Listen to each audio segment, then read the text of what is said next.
Hola, buenos días mis amados hermanos en Cristo. Doy gracias a Dios por esta nueva oportunidad para entrar en sus hogares, ¿verdad?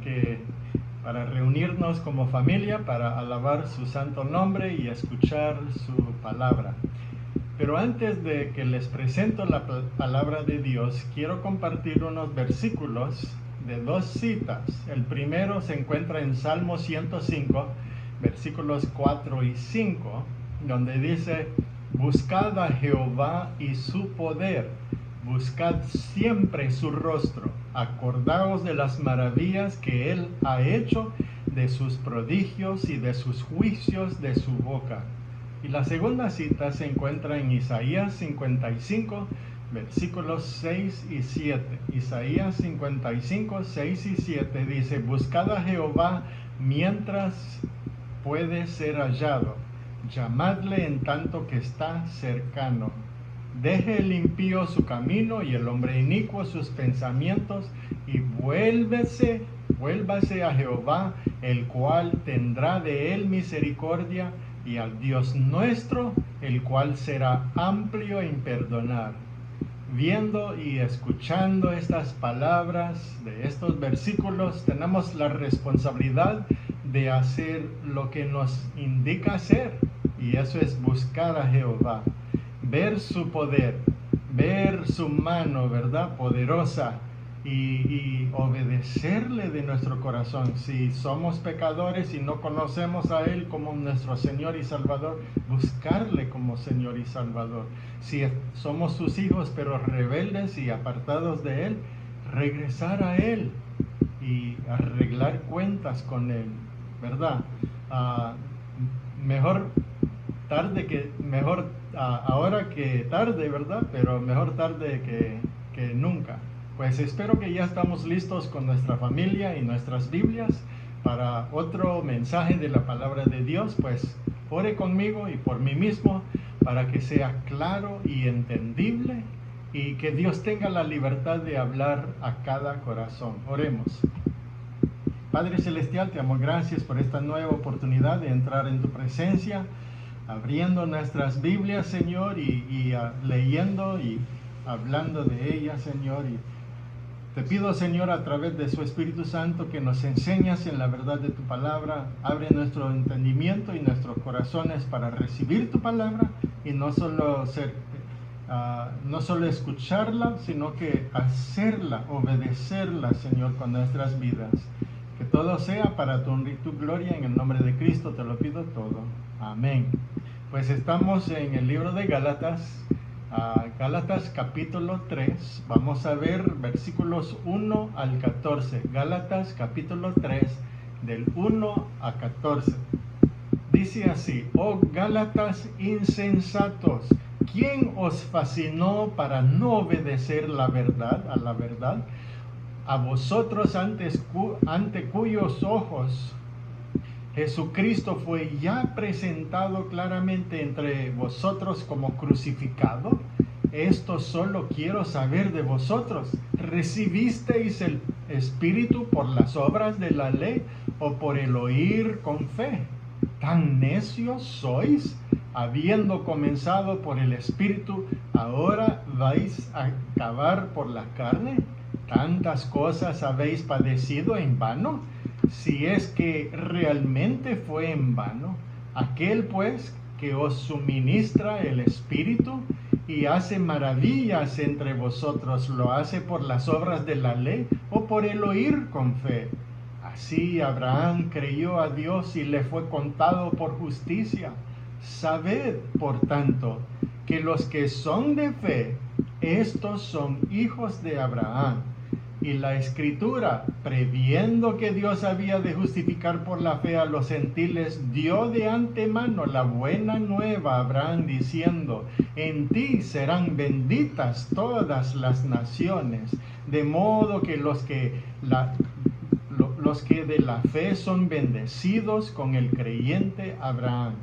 Porque todos los que dependen de las obras de la ley están bajo maldición, Pues escrito está: maldito todo aquel que no permaneciere en todas las cosas escritas en el libro de la ley para hacerlas, y que por la ley ninguno se justifica para con Dios. Es evidente, porque el justo por la fe vivirá.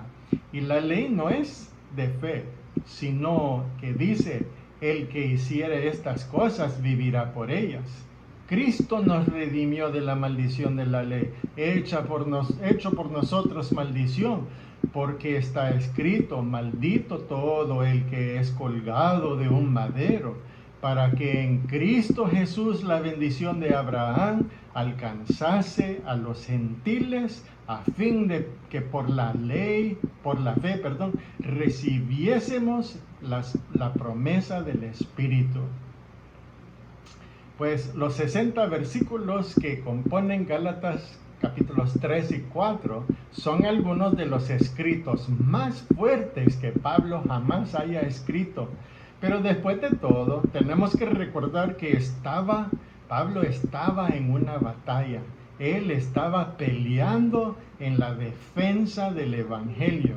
Él intentaba probar que la salvación es solo por gracia y no por las obras de la ley. Sus oponentes habían utilizado todos los medios posibles para intentar capturar las iglesias de Galacia, y Pablo no iba a luchar a medias contra ellos. El apóstol no era un principiante a la hora de debatir, y estos 2 capítulos ciertamente demuestran su habilidad. Su lógica es inexpugnable. Pablo usó 6 argumentos diferentes para probar que Dios salva a los pecadores por la fe en Cristo y no por las obras de la ley. Comenzó con el argumento personal en los versículos 1 al 5 de Gálatas capítulo 3, en el que les pidió a los gálatas que recordaran su propia experiencia, su testimonio con Cristo cuando fueron salvos. Luego pasó al argumento de las Escrituras en los versículos 6 al 14, lo que vamos a ver hoy, en el que él citó 6 pasajes del Antiguo Testamento para probar su punto. En el argumento lógico de los versículos 15 al 29, razonó con sus lectores sobre la base de lo que es un pacto y cómo funciona un pacto, pero no vamos a ver eso hoy. Luego presentó el argumento histórico en los primeros 11 versículos de capítulo 4, explicando el lugar de la ley en la historia de Israel. En este punto, el amor de Pablo por sus conversos llegó a la superficie. El resultado es un argumento sentimental, versículos 12 al 18 de capítulo 4, cuando el apóstol les pidió que recordaran su amor y su feliz relación en los días pasados. Pero luego Pablo regresó a su razonamiento y concluyó con el argumento alegórico en versículos 19 al 31 de capítulo 4, basado en la vida de Abraham y sus relaciones con Sara y Agar. La aplicación práctica de su argumento doctrinal sigue en los 2 últimos capítulos del libro de Gálatas.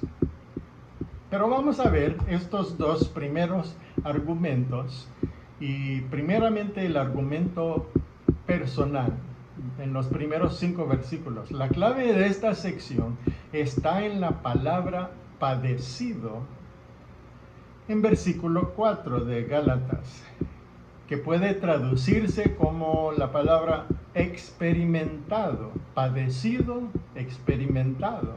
Pablo preguntó: ¿tantas cosas habéis padecido en vano?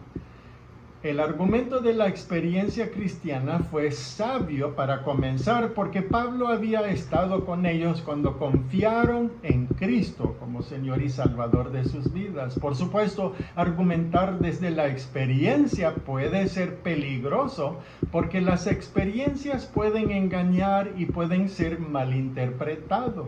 la experiencia subjetiva debe equilibrarse con la evidencia objetiva, porque las experiencias pueden cambiar, pero la verdad nunca cambia. Pablo equilibró la experiencia subjetiva de los cristianos de Galacia con la enseñanza objetiva de la palabra de Dios inmutable. Gálatas 3, del versículo 6 al 14. Era obvio que estas personas habían experimentado algo en sus vidas cuando Pablo los visitó por primera vez, pero los judaizantes llegaron y los convencieron de que su experiencia no era completa. Necesitaban algo más, y ese algo más, entre comillas, era la obediencia a la ley de Moisés. Estos falsos maestros los habían embrujado y los habían convertido en insensatos. Al llamarlos insensatos, Pablo no estaba violando las palabras de Cristo en el Sermón del Monte, en Mateo 5:22, porque se utilizan dos palabras diferentes y se expresan dos ideas diferentes. La palabra insensato en Gálatas 3:1 significa espiritualmente tardo, mientras que la palabra necio que Jesús usó en Lucas 24:25 lleva la idea de una persona impía que no conoce a Dios, un incrédulo. Pablo estaba declarando un hecho. Jesús estaba advirtiendo contra el abuso verbal. Pablo les recordó que realmente habían experimentado un encuentro con Dios. Eran verdaderamente salvos. Vieron a Dios el Hijo, versículo 1. Fue Cristo el crucificado lo que Pablo había predicado en Galacia, y con tal eficacia que la gente casi podía ver a Jesús crucificado por ellos en la cruz. Escuchan estas palabras. ¿Quién os fascinó para no obedecer a la verdad? Aquí viene. A vosotros, ante cuyos ojos Jesucristo fue ya presentado claramente entre vosotros como crucificado. Evidentemente las palabras expuestas traducen una palabra griega que significa retratado públicamente o anunciado en un cartel. Así como ponemos información importante en un cartel y la exhibimos en un lugar público, Pablo presentó abiertamente a Cristo a los Gálatas con gran énfasis en su muerte por los pecadores en la cruz del Calvario. Ellos escucharon esta verdad, la creyeron en sus corazones y la obedecieron, y como resultado nacieron en la familia de Dios. Recibieron a Dios el Espíritu Santo, versículos 2 al 4. Esto solo quiero saber de vosotros. ¿Recibisteis el Espíritu por las obras de la ley o por el oír con fe? ¿Tan necios sois? Habiendo comenzado por el Espíritu, ¿ahora vais a acabar por la carne? El Espíritu Santo se menciona 18 veces en esta epístola y juega un papel muy importante en la defensa de Pablo del Evangelio de la gracia de Dios. La única evidencia real de la conversión es la presencia del Espíritu Santo en la vida del creyente. Romanos 8:9 dice: mas vosotros no vivís según la carne, sino según el Espíritu. Si es que el Espíritu de Dios mora en vosotros, y si alguno no tiene el Espíritu de Cristo, no es de él. Pablo hizo una pregunta importante. ¿Recibieron el Espíritu por fe en la palabra de Dios o por hacer las obras de la ley? Por supuesto, podría haber una sola respuesta. El Espíritu entró en sus vidas porque confiaron en Jesucristo. Es importante que entendamos la obra del Espíritu en la salvación y en la vida cristiana. El Espíritu Santo convence al pecador perdido y le revela a Cristo. El pecador puede resistir al Espíritu Santo o ceder al Espíritu Santo y confiar en Jesucristo. Cuando el pecador cree en Cristo, entonces nace del Espíritu Santo y recibe la nueva vida. También es bautizado por el Espíritu para que se llega a ser parte del cuerpo espiritual de Cristo. El creyente es sellado por el Espíritu Santo como garantía de que él un día compartirá en la gloria de Cristo. Dado que el Espíritu Santo hace tanto por el creyente, esto significa que el creyente tiene una responsabilidad ante el Espíritu Santo que mora en su cuerpo. El cristiano debe andar en el Espíritu, leyendo la palabra, orando y obedeciendo la voluntad de Dios. Si obedece a Dios, entonces si desobedece a Dios, entonces está contristando al Espíritu Santo. Y si persiste en hacer esto, puede apagar al Espíritu Santo. Es como igual a apagar una luz, ¿verdad? La luz solo es útil cuando se enciende, pero cuando se apaga ya no sirve, ¿verdad? O se quema, ya no sirve. Esto no significa que el Espíritu Santo lo dejará por completo, ¿verdad? Porque Jesús ha prometido que el Espíritu permanece para siempre con nosotros, los salvos. Pero sí significa que el Espíritu Santo no puede darle el gozo y el poder que necesita para la vida cristiana a diaria. Los creyentes deben estar llenos del Espíritu Santo, que simplemente significa controlado por Él. Esta es una experiencia continua, igual como beber agua de un arroyo fresco. Es algo que necesitamos en cada momento, ¿verdad? Cuando tenemos sed. Entonces, en su experiencia de conversión, los creyentes en Galacia habían recibido el Espíritu Santo por fe y no por las obras de la ley. Esto llevó a Pablo a otra pregunta. Esto solo quiero saber de vosotros, ¿recibisteis el Espíritu por las obras de la ley o por el oír con fe? ¿Tan necios sois? Habiendo comenzado por el Espíritu, ¿ahora vais a acabar por la carne? La palabra carne aquí no se refiere al cuerpo humano, sino a la vieja naturaleza del creyente. Todo lo que la Biblia dice acerca de la carne suele ser negativo, ya que fuimos salvos por el Espíritu y no por la carne, por la fe y no por la ley. Entonces tiene sentido que continuemos de esa misma manera. El cuadro del nacimiento humano es apropiado aquí. Se requieren dos padres humanos para que un niño sea concebido y que nazca. Y se requieren dos padres espirituales para que un niño nazca en la familia de Dios. El Espíritu de Dios y la palabra de Dios. Cuando nace un niño normal, tiene todo lo que necesita para la vida. No es necesario agregar nada. Cuando el Hijo de Dios nace en la familia de Dios, tiene todo lo que se necesita espiritualmente. No es necesario añadir nada. Todo lo que se necesita es que el niño tenga comida, ejercicio y limpieza para que pueda madurar. Sería extraño que los padres tuvieran que llevar al niño al médico cada mes para recibir orejas y a los 2 meses para recibir dedos, etc. Sería bien raro. Pablo escribió, habiendo comenzado por el Espíritu, no es necesario agregar nada. Anda en el Espíritu y crecerá en el Señor. Pues experimentaron también milagros de Dios Padre. Versículo 5.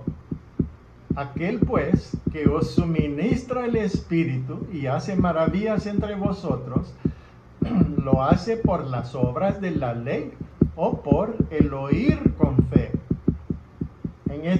Él en este versículo se refiere al Padre como aquel que ministra el Espíritu y hace milagros entre ellos.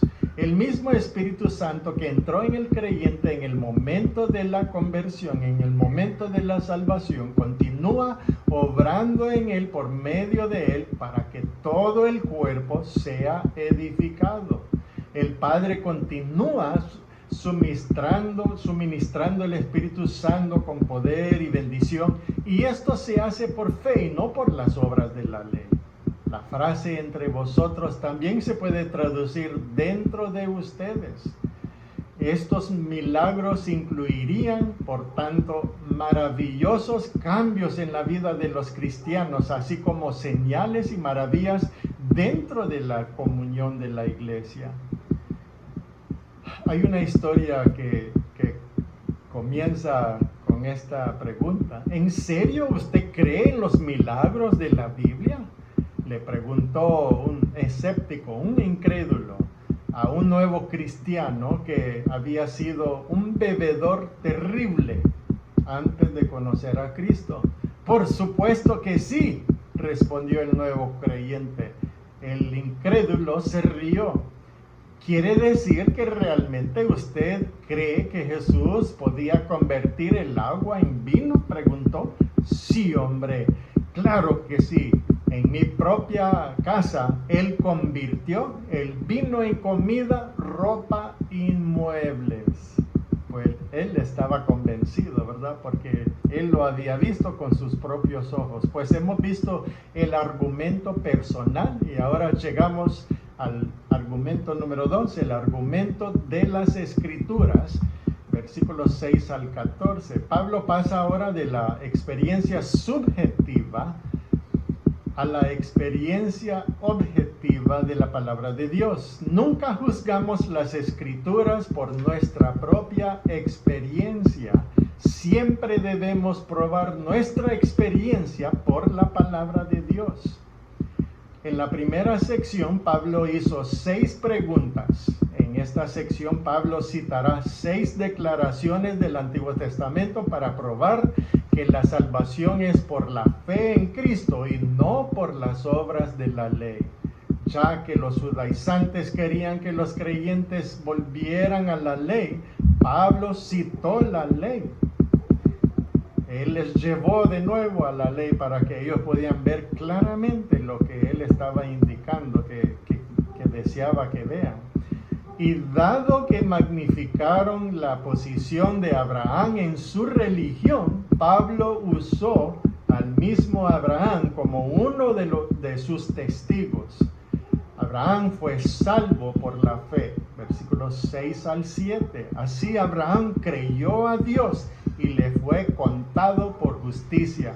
Sabed, por tanto, que los que son de fe, estos son los hijos de Abraham. Pablo comenzó citando a Moisés para mostrar que la justicia de Dios fue puesta a cuenta de Abraham solo porque él creyó en la promesa de Dios. En el libro de Génesis 15, versículo 6 dice, y creyó a Jehová y le fue contado por justicia. Pues la palabra contado en Gálatas 3:6 y contado en Génesis 15:6 significan lo mismo que la palabra contado en Romanos 4:11 y 22 al 24. La palabra en el idioma griego significa poner a cuenta, ¿verdad? Contado, poner a cuenta. Cuando el pecador confía en Cristo, se le deposita o se le pone a su cuenta la justicia de Dios. Más que esto, los pecados del creyente ya no se contabilizan en su cuenta. Esto significa que el registro siempre está limpio ante Dios y, por lo tanto, el creyente nunca puede ser juzgado por sus pecados. El pueblo judío estaba muy orgulloso de su relación con Abraham. El problema era que pensaban que esta relación les garantizaba la salvación eterna. Juan el Bautista les advirtió que su descendencia no garantizaba la vida espiritual. Jesús hizo una clara distinción entre los hijos de Abraham, físicamente hablando, y el linaje de Abraham, espiritualmente hablando. En Juan 8:33 al 47. Algunas personas todavía tienen la idea que la salvación se hereda, que debido a que la madre y el padre fueron personas piadosas, los hijos se salvan automáticamente, pero esto no es cierto.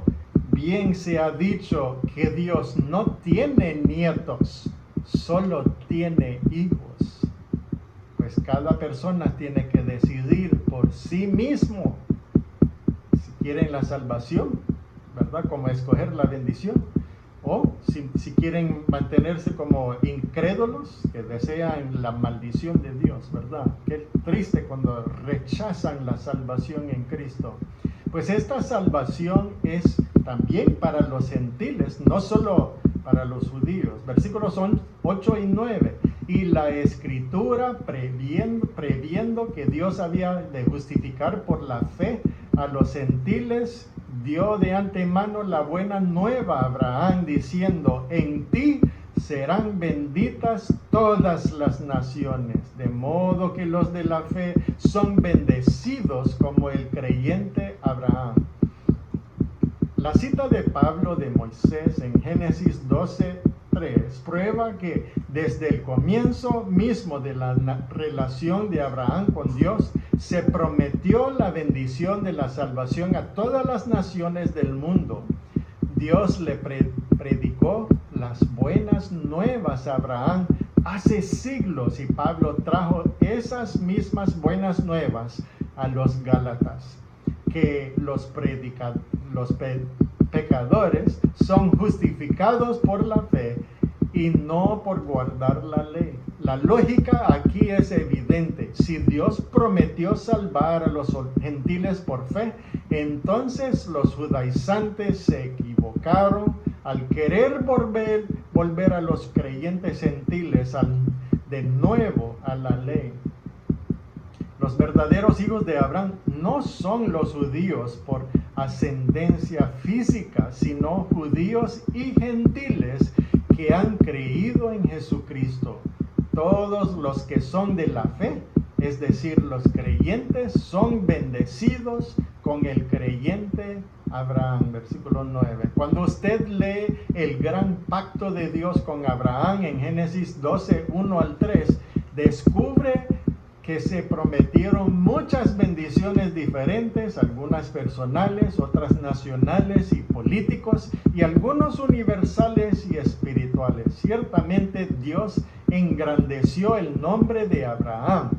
Es venerado no solo por los judíos, sino también por los cristianos, los musulmanes y muchos otros.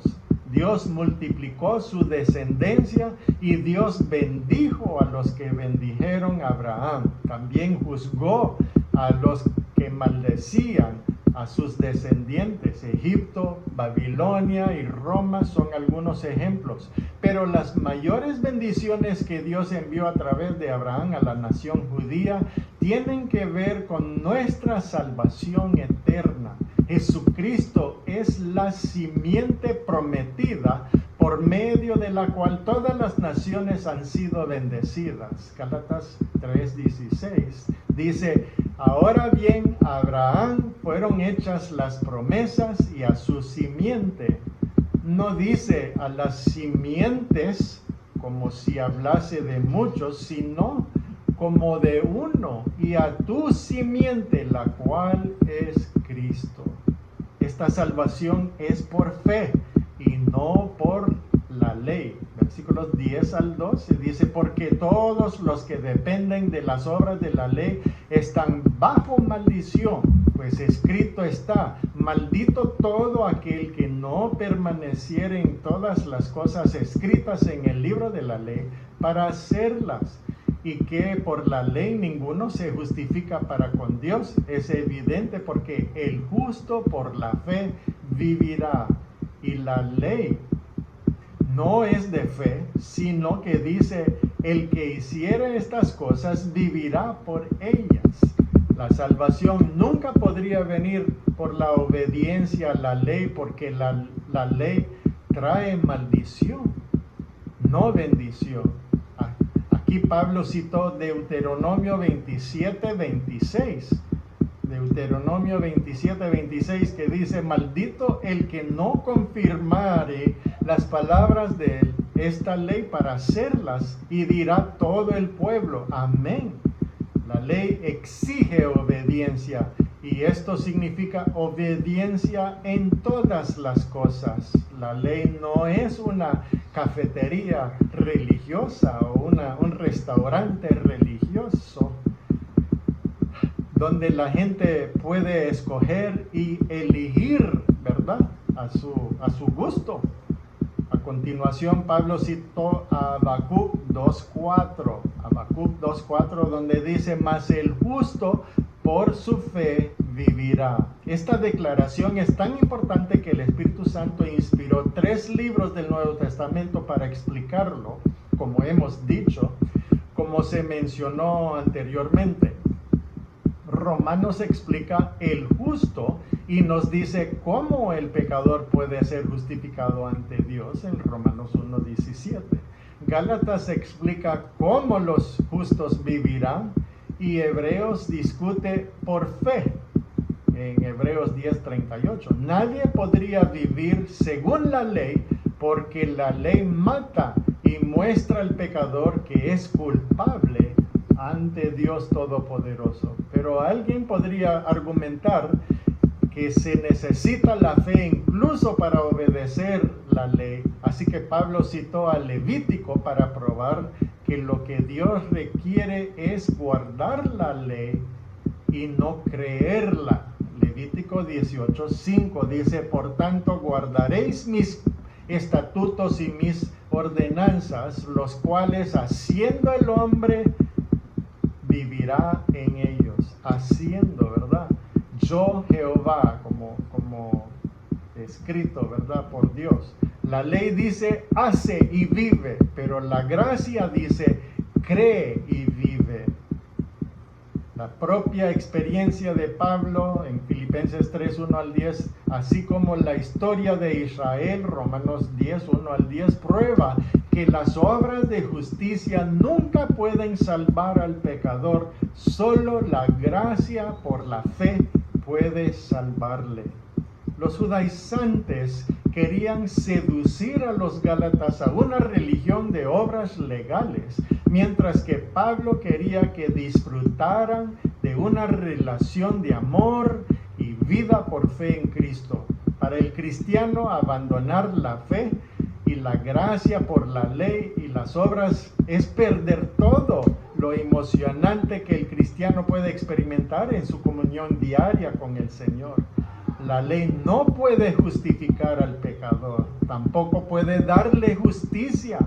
La ley no puede dar el don del Espíritu, ni puede garantizar esa herencia espiritual que pertenece a los hijos de Dios.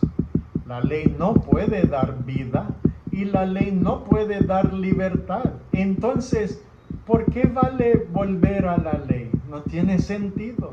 Esta salvación viene por medio de Cristo. Versículos 13-14. Dice: Cristo nos redimió de la maldición de la ley, hecho por nosotros maldición, porque está escrito: maldito todo el que es colgado en un madero, para que en Cristo Jesús la bendición de Abraham alcanzase a los gentiles, a fin de que por la fe recibiésemos la promesa del Espíritu. Pues estos 2 versículos resumen maravillosamente todo lo que Pablo había estado diciendo en esta sección. ¿Pone la ley a los pecadores bajo una maldición? Entonces Cristo ha redimido de esa maldición, ¿verdad? Cristo nos ha redimido a los creyentes de esa maldición de la ley. ¿Usted quiere la bendición de Abraham? La bendición viene a través de Cristo. Desea el don del Espíritu, pero eres un gentil. Este don se da a través de Cristo a los gentiles también. Todo lo que usted necesita está en Cristo. No hay razón para regresar a Moisés, es decir, regresar a la ley. Pablo citó nuevamente Deuteronomio 21:23, porque maldito por Dios es el colgado. Los judíos no crucificaron a los criminales, los apedrearon para muerte. Pero en casos de vergonzosa violación de la ley, el cuerpo fue colgado en un árbol o en un madero y expuesto a la vista de todos. Esto fue una gran humillación porque el pueblo judío fue muy cuidadoso en el tratamiento de un cadáver. Después de que el cuerpo estuvo expuesto por un tiempo, fue bajado y enterrado. Por supuesto, la referencia de Pablo en cuanto a un madero se relaciona con la cruz en la que Cristo murió. No fue apedreado y luego su cadáver expuesto. Lo clavaron vivo a un madero y lo dejaron morir ahí.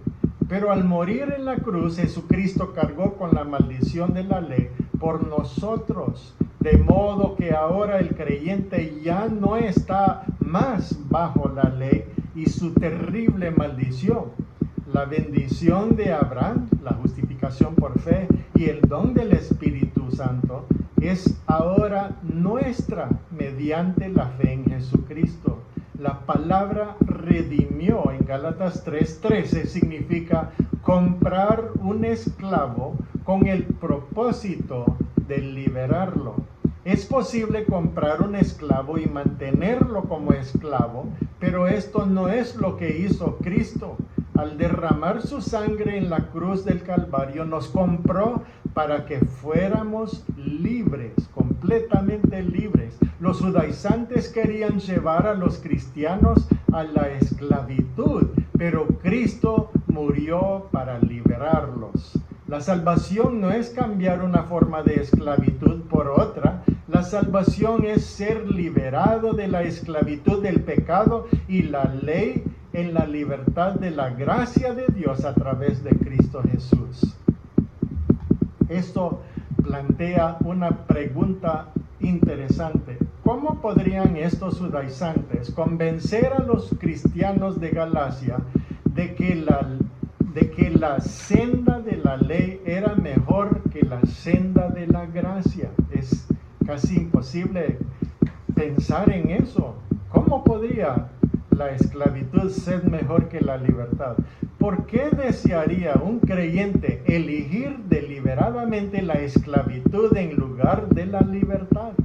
Quizás parte de la respuesta se encuentra en la palabra, entre comillas, fascinó, que Pablo usó en el primer versículo de Gálatas 3.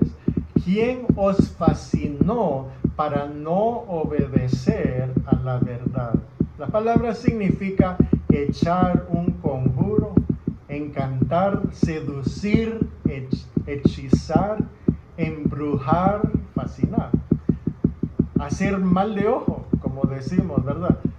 ¿Qué hay en el legalismo que puede embrujar tanto al cristiano que se vuelva de la gracia a la ley de nuevo? Por un lado, el legalismo apela a la carne. La carne le encanta ser religiosa, obedecer las leyes, observar las ocasiones santas, incluso el ayunar.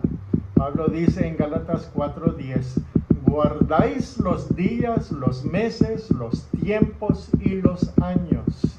Ciertamente no hay nada de malo en la obediencia, el ayuno o los momentos solemnes de adoración espiritual, siempre que el Espíritu Santo sea el que motive y fortalezca. A la carne le encanta jactarse de sus logros religiosos, cuántas oraciones se ofrecieron o cuántos regalos fueron dados. Otra característica del legalismo religioso que fascina a la gente es el encanto de los sentidos. En lugar de adorar a Dios en espíritu y en verdad, como dice Juan 4:24, el legalismo satisface sus sentidos. No puede caminar por fe, tiene que caminar según la vista, el oído, el gusto, el olfato y el sentimiento. Sin duda, la verdadera adoración guiada por el Espíritu no niega los 5 sentidos. Vemos a los creyentes, cantamos y escuchamos los himnos, probamos y sentimos los elementos de la Santa Cena, pero estas cosas externas son solo ventanas a través del cual la fe percibe lo eterno. No son fines en sí mismos. La persona que depende de la religión puede medir a sí mismo y compararse con los demás. Esto es otra fascinación por el legalismo, pero el verdadero creyente se mide a sí mismo con Cristo, no con otros cristianos. No hay lugar para el orgullo en el caminar espiritual del cristiano que vive por gracia, pero el legalista constantemente se jacta de sus logros y de sus conversos. ¿Cuánta gente han convencido, verdad, creer, entre comillas, en Cristo? Si hay una fascinación por la ley, es cierto, ¿verdad? Hay una fascinación por la ley, pero es solo cebo que conduce a una trampa. Y una vez que el creyente muerde el anzuelo, se encuentra en cautiverio, se encuentra en esclavitud. Es mucho mejor confiar en Dios a través de su palabra y descansar en su gracia, aunque tal vez no entendemos por completo. Fuimos salvos por medio de la fe y debemos vivir por gracia por medio de la fe. Este es el camino a la bendición. El otro camino es el camino a la esclavitud. Los judaizantes tenían a Pablo en un rincón. Acababa de terminar de probar del Antiguo Testamento que el plan de salvación no dejó lugar para las obras de la ley, pero el hecho de que Pablo citó 6 veces del Antiguo Testamento planteó un problema serio. Si la salvación no involucra la ley, entonces, ¿por qué fue dada la ley en primer lugar? Pablo citó de la ley para probar la insignificancia de la ley, pero si la ley se anula ahora, entonces sus mismos argumentos no tienen valor porque están tomados de la ley. Nuestra fe es una fe lógica y se puede defender en motivos racionales. Si bien hay misterios divinos en la ley que ningún hombre puede explicar completamente, también hay razones divinas que cualquier persona sincera pueda comprender. Pablo fue entrenado como rabino judío y estaba completamente equipado para defender su caso. Lord Kenneth Clark de Inglaterra, conocido internacionalmente por su serie de televisión llamado La Civilización, Civilization, vivió y murió sin fe en Jesucristo. Admitió en su autobiografía que mientras visitaba una hermosa iglesia o capilla, tuvo lo que creía que era una experiencia religiosa abrumadora. Escribió Clark: todo mi ser estaba irradiado por una especie de gozo celestial mucho más intenso que cualquier cosa que hubiera conocido antes. Pero la oscuridad de la gracia, como la describió, creó un problema. Si se dejaba influenciar por él, sabía que tendría que cambiar. Su familia podría pensar que había perdido la cabeza o volvió loco, y tal vez esa alegría intensa demostraría ser solo una ilusión. Entonces concluyó: estaba demasiado arraigado en el mundo para cambiar de rumbo. rumbo. Es decir, que aunque fue convencido, aunque fue probado que había algo que él necesitaba en su vida, él decidió seguir su camino rumbo al infierno para no cambiar de rumbo. Dios desea que todos los seres humanos llegamos al arrepentimiento, como dice en 2 de Pedro 3:9. La última parte: el Señor no retarda su promesa, según algunos la tienen por tardanza, sino que es paciente para con nosotros, no queriendo que ninguno perezca, aquí está, sino que todos procedan al arrepentimiento. También en Lucas 13:5 dice: os digo, no antes, si no os arrepentís, todos pereceréis igualmente. Es decir, Dios nos indica que debemos arrepentirnos de nuestros pecados. Si no le conocemos como Señor y Salvador, debemos de arrepentirnos y aceptarle con fe, ¿verdad? Por la fe en Jesucristo y recibir la salvación que Él ofrece. Y si ya somos salvos y andamos en un camino de rebelión, debemos de arrepentirnos cuando es temprano, ¿verdad? Antes que sea tarde, para estar bien con nuestro Dios, para hacer su voluntad en nuestra vida. Pues en estos momentos quiero que haga su decisión, cualquiera que sea. Incline su rostro conmigo para una palabra de oración. Gracias, Padre Celestial, por la batalla que peleó el apóstol Pablo, y gracias por darle la sabiduría y la victoria. Su victoria es para nuestra bendición y para que veamos un ejemplo, para que también estemos listos para defender la verdad de su palabra. Sabemos que su palabra enseña que la salvación es por la fe, sin las obras de la ley, y que solo viene por medio de Jesucristo y su sacrificio en la cruz del Calvario. Le pedimos, Señor, que les ayude a los que todavía no son salvos, que todavía no le conocen como Señor y Salvador, que les dé un deseo de abrir su corazón hoy a la salvación eterna por medio de su Hijo Jesucristo. También ayúdanos, Señora, a cada uno que somos de su pueblo, que hemos puesto nuestra fe en ti, a decidir andar en el Espíritu y no satisfacer las obras de la carne. En el nombre de Cristo le pedimos todo. Amén. Pues si alguno escuchando mi voz y este mensaje esta mañana, que todavía no tiene la seguridad de la salvación, le invito a orar conmigo esta oración y aceptar a Cristo como su Señor y Salvador. Solo repite esta oración poniendo su fe en Jesucristo. Oremos. Señor Jesucristo, reconozco que soy un pecador. Reconozco que merezco ir al infierno.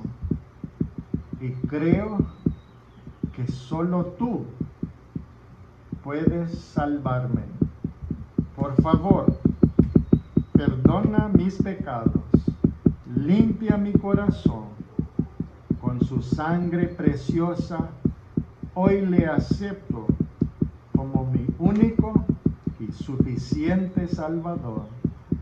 Gracias por la vida eterna que hoy y para siempre me da.